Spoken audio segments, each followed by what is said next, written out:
আপনি কি জানেন যে নির্দিষ্ট পাখি আসলে তাদের মালিকদের সাথে বন্ধন করতে পারে? এটা সত্যি। এই পালকযুক্ত বন্ধুরা পরিবারের অংশ হয়ে উঠতে পারে। এবং আজ আমি আপনাদের দেখাবো গতকাল ৬ সেপ্টেম্বর আমাদের সেটআপের জন্য কিনা কিছু বাজরিগার পাখি। লাভ অফ নেচার চ্যানেলে আপনাকে স্বাগতম। এই পাখিগুলো কিনা মিরপুর ১ পাখির হাট থেকে। আমার মূলত ৫টা ছেলে এবং একটা মেয়ে পাখি লাগতো, কিন্তু আমি হাটে যাইতে দেরি হওয়াতে তেমনভাবে মেলাতে পারি না।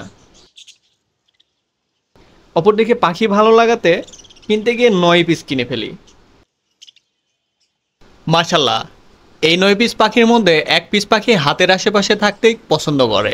আর এরকম পাখি কার না ভালো লাগে?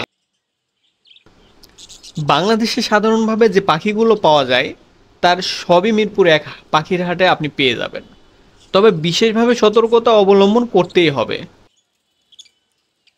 নানান ধরনের পাখি যেমন পাওয়া যায়, তেমনি কিছু অসাধু ব্যবসায়ী বা পাখাল আপনার সাথে প্রতারণার জন্য একদম প্রস্তুত। তারা সুযোগ পেলে আপনাকে ধরিয়ে দিবে অসুস্থ পাখি। তাই পাখি কেনার আগে ভালো করে সময় নিয়ে পর্যবেক্ষণ করে কিনবেন। কোন কোন বিষয় পর্যবেক্ষণ করে পাখি কিনবেন এই নিয়ে আমাদের একটা ডিটেলস ভিডিও আসবে খুব শীঘ্রই। আজ এই পর্যন্তই। আসসালামু আলাইকুম।